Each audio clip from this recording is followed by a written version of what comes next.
In our citizenship lecture, our next topic is citizenship by migration. Citizenship of migrants of India from Pakistan, Article 6 मध्ये. आता पहा, migrants means काय, तर निघून आलेले, तिथून कामासाठी स्पेशली आलेले किंवा निघून आलेले. त्या काळामध्ये फाळणी झाली होती आणि बरेच लोक काय झाले होते, आपल्या भारतामध्ये यायला लागले होते. So the persons who have migrated from Pakistan to India have been classified into two categories, पहा, for the purpose of citizenship. That is, those who come to India before July 1948, 1948च्या आधी जे लोक इथं आले ते, for example Lalkrishna Advani. And those who come on after July 1948, जे जुलै 1948च्या नंतर आले. In first case, that is migrated to India before July 1948, no person shall be so registered unless he has been residing in India for last 6 months immediately before the registration. पहा, 19 जुलै 1948च्या जे आधी जे आले होते त्यांनी जर 6 महिने इथं रिसाईड केलं होतं तर त्यांना ते सिटिझनशिप मिळालेली होती. ओके. देन अनादर कॅटेगरी काय आहे पहा, citizenship of migrants of Pakistan, article 7. The word migrated means nothing except voluntarily going from India to Pakistan. बरेच लोक वॉलंटरीली भारतामधून पाकिस्तानमध्ये निघून गेले होते. परमनंटली ऑर टेम्पररीली, कामासाठी गेले असतील, कुठल्या व्यवसायासाठी गेले असतील, परमनंटली जाऊन राहिले असतील. The majority held that migrate was in wider sense of moving from one country to another, with qualification that such movement was not for a short visit or for a special purpose. पहा, बरेच लोक काय करतात तर व्यवसायानिमित्त, कामानिमित्त जाऊन काय करतात, दुसऱ्या देशामध्ये रिसाईड होतात आणि तिथं ते राहायला चालू करतात. याच्यामध्ये केस लॉ आहे, state of Bihar versus Kumar Amar Singh. Brief fact काय आहेत पहा. One Kumar Rani who was admittedly born in the territory of India. तिचा जन्म कुठे झाला होता, कुमार राणी, त्याचा जन्म कुठे झाला होता, भारतामध्ये झाला होता. And claim to be a lawful wife of an Indian citizen. आणि तिने काय क्लेम केलं होतं की मी इंडियन सिटिझनची लॉफुल वाईफ आहे. whose domicile was India at all material times. आणि त्याचं डोमिसिल काय होतं, भारतीय होतं. Left India for Pakistan in July 1948. त्याने 1948मध्ये जुलैच्या काय केलं, पाकिस्तानला निघून गेला. Okay. In December return to India in December 1948. आणि तो 1948 डिसेंबरला भारतात परत आला. So here in December 1948 on the temporary permit. तो कसा आला होता, टेम्पररी परमिटवर. तो पाकिस्तानमध्ये राहायला गेला होता आणि टेम्पररी परमिटवर तो भारतामध्ये राहायला आला होता. Went back to Pakistan in April 1949. तो 1949ला परत पाकिस्तानला गेला. And went back to India in May 14, 1953. 1953ला परत भारतात आला. Under permanent permit obtained from high commissioner for India in Pakistan. आणि तो आता इथं कायमस्वरूपी राहायला आला. कधी, 1953मध्ये. तोपर्यंत तो जाये करत होता. विच वॉज कॅन्सल्ड ऑन जुलै 12. आता त्याला कमिशनरकडून त्यांनी परमिशन घेतली, पण त्याचं जी परमिशन होती ती कॅन्सल झाली जुलै 12ला 1950ला, जेव्हा आपण आपण प्रजासत्ताक झालो त्यावेळेस. Because it was wrongly issued without the concurrence of the government as required by the rules made under the Influx from Pakistan Control Act 1949. त्यांनी ते जे परमिट घेतलं होतं ते पाकिस्तानमधला जो कायदा होता, कुठला, influx from Pakistan control act 1949, याच्या अंतर्गत ते परमिट कसं होतं, रॉंग होतं. त्यामुळे त्याची जी भारतात राहायची परमिशन आहे ती काय केली गेली, नाकारली गेली. She contended first that she had never cease to be a citizen of India. ती जी राणी होती तिने सांगितलं की मला तुम्ही भारताचा नागरिक नाही असं म्हणूच शकत नाही, कारण because she was born in India, कारण तिचा जन्म कुठे झाला होता, भारतामध्ये झाला होता.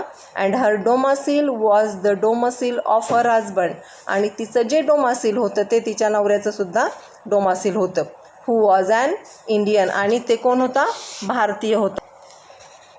And consequently was citizen of India. She contended alternatively that the proviso to Article 7 applied to her since she had returned to India on the permanent permit. तिने सांगितलं की मला भारताचं नागरिकत्व पाहिजेच आहे, तुम्ही ते नाकारू शकत नाही, कारण की मी परमनंट परमिटवर भारतामध्ये आलेले आहे.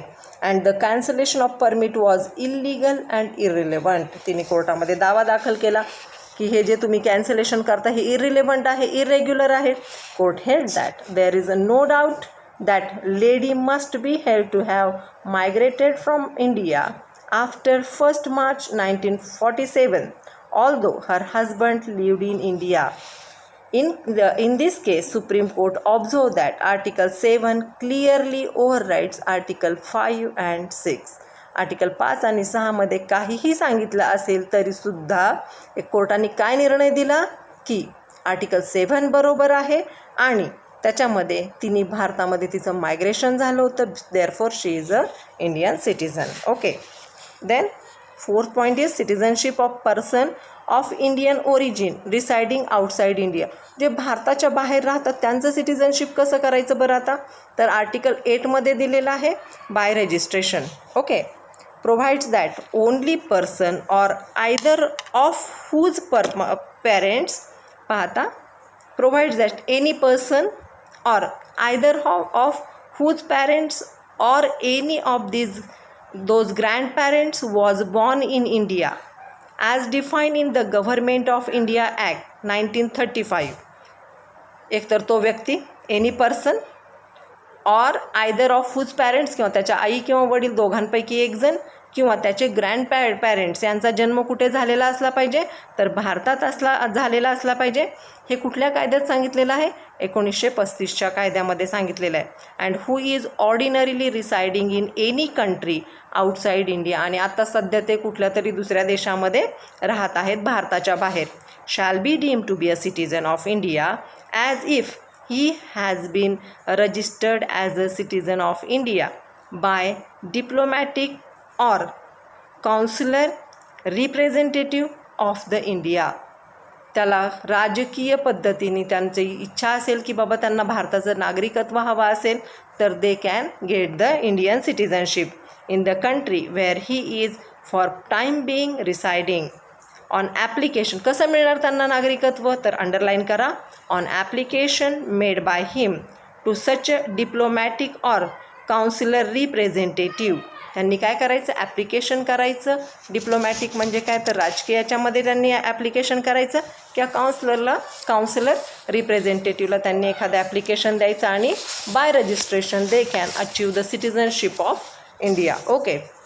Weather before or after 26 January 1950 in the form and manner prescribed by the Government of Dominion of India or Government of India.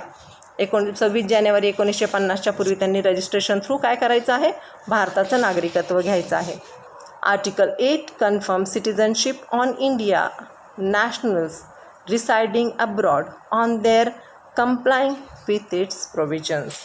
Okay, then another point, citizenship under the Citizenship Act 1955. याच्यामध्ये सांगितलेलं आहे पहा, parliament pass citizenship act 1955 under article 11 of the constitution. The act provides for the acquisition of Indian citizenship after the commencement of the constitution in 5 ways.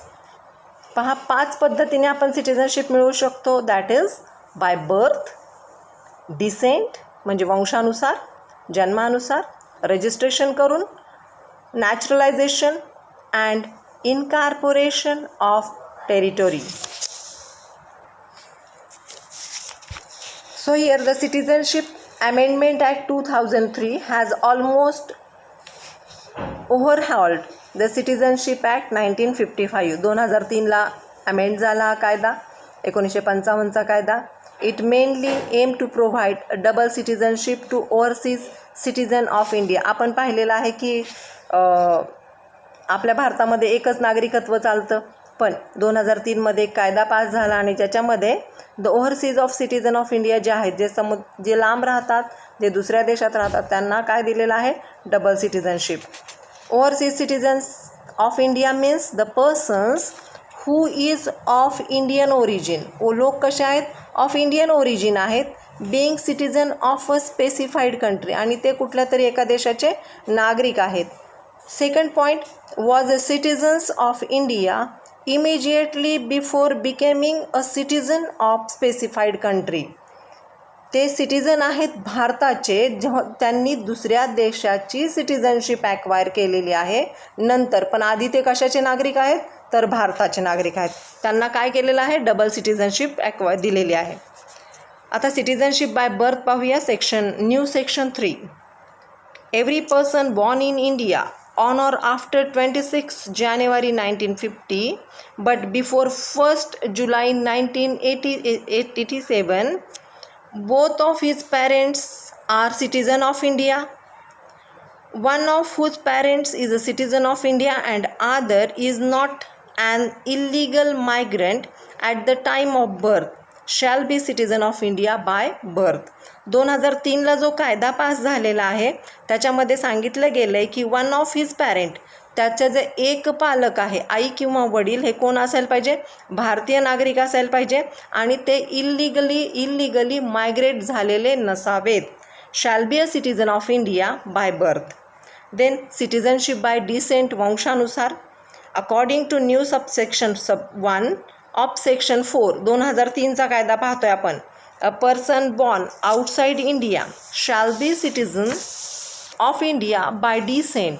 कधी, a point, on or after 26 January 1950 but before 10 December 1992.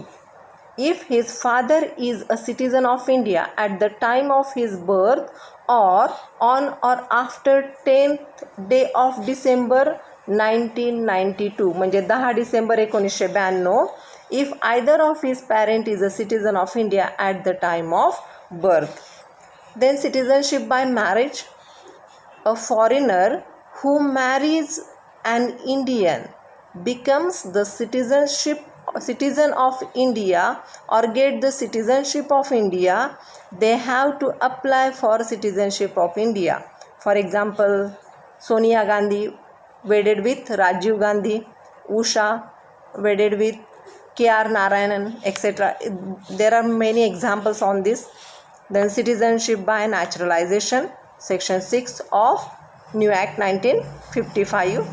A foreigner can acquire Indian citizenship on application for naturalization to the government of India. And last point is citizenship by incorporation of territory, where the new territory is incorporated into the Union of India.